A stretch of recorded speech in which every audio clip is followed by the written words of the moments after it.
Alright, magandang araw mga ka-travelers. Ayan, ngayon ay linggo na naman. Sobrang ulan po dito sa amin. Bunga yata ito nung bagyong si Ramil, ano? So ingat po lahat uli ng mga nadaanan ni Ramil. Sana po ay safe lang kayo dyan. Sa amin dito, medyo magdamag ang ulan. Hanggang ngayong umaga maulan. At ito yung ating chariot. Hindi natin magawa kasi sobrang ulan, no? Delikado pag welding, pagka basa yung palibot. Pero mamaya siguro basta hindi lang todo, mapapagtuloy-tuloy natin to. Kailangan na natin tong gawin pag ganyan, para maitakbo na natin, no? So, yung mga request ng ating mga kaibigan, nalagyan natin ng top load. Pinag-iisipan ko kung anong magandang design, no? Na lalagay po natin diyan. So, para sa inyong request, pagbibigyan po natin 'yan. Lalagyan natin siyang carrier pero dapat magaan lang. Kaya iniisip ko kung anong materials yung gagamitin natin na matibay pero magaan. Kasi nasa bubong siya. So, may mga nag-comment din na mga subscribers natin dyan, followers, kung hindi daw ba mas mabigat ito ngayon. Kasi mas matibay po yung ginamit natin. Rust proof po kasi ito ay tubular na 1x1. So, alin ang mas mabigat? Actually, mas magaan to. Itong ginagawa natin ngayon. Bakit po mas magaan to? Compare nyo po doon, yung dati po niyang nakalagay, ito po, no? Yan yung datihan niyang nakalagay. Makapal po to, ito po ay makapal. Siguro mga 1.0 ang kapal nitong dingding na to, o higit pa. Tapos ito po yung mga ginamit, ayan, makakapal po ito. Tapos yung dinagdag natin na dingding sa kanya, ito, mga 1.0 po yan. Matitigas po yan, sobrang bigat po talaga. Kaya nung binaklas ko nga yan, nabigatan talaga ako mga ka-travelers. Tapos madami yan, oh, madaming tubular na makapal.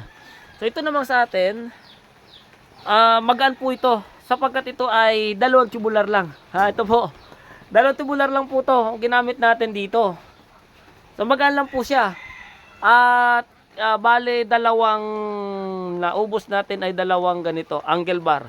Ayan, dalawang angle bar. Dalawang angle bar po yung nagamit natin diyan.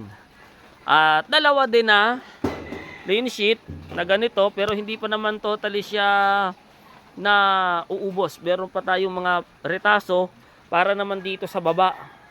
Ayan. So yan po para naman siya diyan. So ito yung dating binaklas natin dito sa mga dingding, yung pwede pang gamitin, ginamit natin.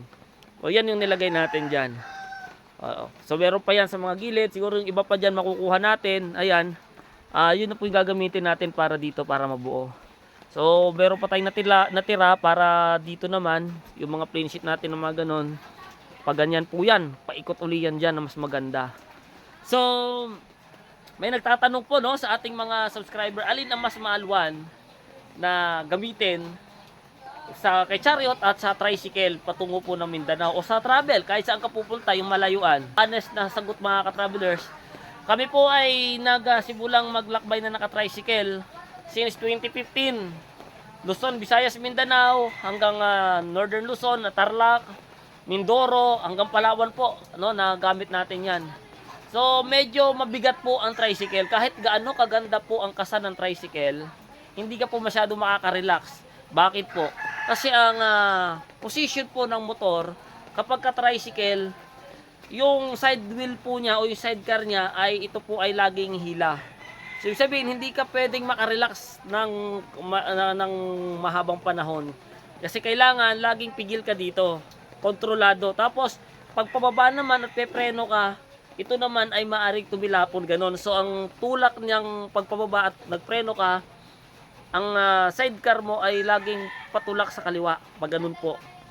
Kasi ang preno mo naman, ang control nandito lang sa side mo. Pagka-arangkada ka, lagi namang hila itong kanan mo, no? Kaya laging kumakabig. So pagkapaakyat at medyo matarik, mabigat ang karga, ramdam mo po yung kabig. Masakit po sa ganito yan, no? Pero sa tagal ko nag-drive niyan, pag nasanay ka, okay naman. Kaya lang, hindi siya kasing komportable po ng 3 wheels. Bakit? Ano yung kalamangan ng 3 wheels? So ito po ang kalamangan mga ka-travelers. Una, ang body po ng ating mga 3 wheels, ito po yung kalamangan. Ang gulong po niya nasa likuran, siya ay hila. At ang kanya pong Ito, manibela. Ang manibela po niya nasa gitna. So wala po siyang kabig kasi nasa gitna po yung manibela niya. So kahit po bitawan niya actually ay pag tumatakbo, yan po ay relax. Kaya nga sabi ko sa mga nagtatanong sa akin kung alin ang mas komportable, kung 4 wheels o ito, siguro kung ang 4 wheels mo mga lumalumang klase din lang, mas komportable pa po ito gamitin. Oo, kung lalo na kung hindi naman power steering yung sasakyan mo. Tapos yung power steering, kung power steering man, luma, medyo sira na rin, mas maalwan po to. Kasi sa pagdating sa sigsag, si Chariot, kaliwa kanan lang yung ano nyo po, ganun lang. Pagdating sa mga sigsag, pipihitin mo lang sa kaliwa, gaganon mo lang sa kanan. Unlike sa 4 wheels, pipihitin mo talaga siyang ganun, lalo na pag yung mga sharp curve. Samantalang ito, gaganon mo lang, di ba? Ganon. So, sa experience ko, mas maalwan ito kaysa tricycle. O kahit sa mga 4 wheels na mga sinauna. Lalo na kung hindi magandang power steering mo. Mas maalwan ka po dito. No? So, kung i-compare natin siya sa tricycle, yung mga traditional tricycle natin na nasa kanan yung sidecar, ay mas advisable ko po, o mas para sa akin, mas relax gamitin po ang Chariot. Mas magaan pong gamitin si Chariot. Kaya nga po dito po kaya natin mag straight kahit po 5 hours 4 hours na straight na travel, ihilang ang pahinga or kain lang, ganon, ay nakakaya po natin dito. Pero sa tricycle ko dati, pagka nakatakbo na po tayo ng mga 2 hours 3 hours straight, ako napakapagod na po nun, napakapagod na, no, kapag sa mga tricycle. Kaya kung ako po sa inyo, kung kayo ay gusto mag-travel, no, at tayo magkakatulad lang ng kakayahan na wala namang pambili ng mga magagarang sasakyan, so mas magaan i-drive ang 3 wheels, no? Pagdating sa Chariot mga ka-travelers, kung kayo ay katulad ko matyaga, hindi mainipin, tapos creative kayo, mag-Chariot kayo. 'Di ba? Kasi may enjoy nyo yung mga ginagawa nyo, magkagaya nito ginagawa ko. Malikot yung isip ko. So pag may nagiging isip akong project, ginagawa ko. Hindi ako mareklamo, pero kung mainipin kayo, gusto nyo yung sasakyan nyo na lang, wag po kayo magcha-chariot. Kasi si chariot unang-una, matagtag po 'yan. So kailangan mong gawan ng paraan yung mulyo niyan. Madami ka pa dapat gawin dito. So ang advice ko, kung gusto mong sasakay ka na lang, at wala ka na bang gagawin, sasakyan mo na lang, mag-Karusa 200 Fi ka. Di ba? O bakit ba si Karusa 200 Fi ang pinopromote natin? Hindi po tayo bayad ni Rusi dyan, ha? Pero madali po mag-apply sa Rusi. Madali. Mas mura ang down, mas mura ang monthly amortization niya. Tapos madali po ang pag-a-apply, no? Mga requirements. At isa pa, kahit sa ang Rusi branches, pwede ka magbayad, pwede ka maghulog. Madami naman silang mga brands sa halos sa lahat ng bayan-bayan. At sa lakas, madaming mga nakakapagpatunay naman na malakas din. At malakas talaga si Karusa dahilan nga sa 200 Fi siya. So kung ang purpose mo pang travel, meron akong nakita na vlogger, no, si Dejan Fox, sa YouTube. Ang gamit niya yung kulay red na Karusa 200 Fi. So trina-travel niya ng Philippine Loop, or ang parang Luzon Loop Tapos nag-Bicol siya, at alam ko may plano siyang mag-Philippine Loop din diyan, no. So yun, makikita nyo, papanood nyo po sa kanya, napakaganda ng performance ni Karusa 200 Fi. So sana nasagot ko po yung mga katanungan, no, patungkol sa alin ba ang mas komportableng sakyan from Luzon to Mindanao, kung si Chariot ba o si tricycle. Siyempre dito tayo kay Chariot. Bago ko malimutan, madagdagan pa natin sa mga ulan. 'Di ba? Sa ulan, sa tricycle po talagang mas basa ka. Kasi maliit nga yung bubong niya. So kailangan balot na balot ng trapal. Unlike po dito, yung loob kapag ka ito ay may trapal ka na, hindi naman basa ang loob. Lalo na kung ang Chariot mo ay na-modified mo na.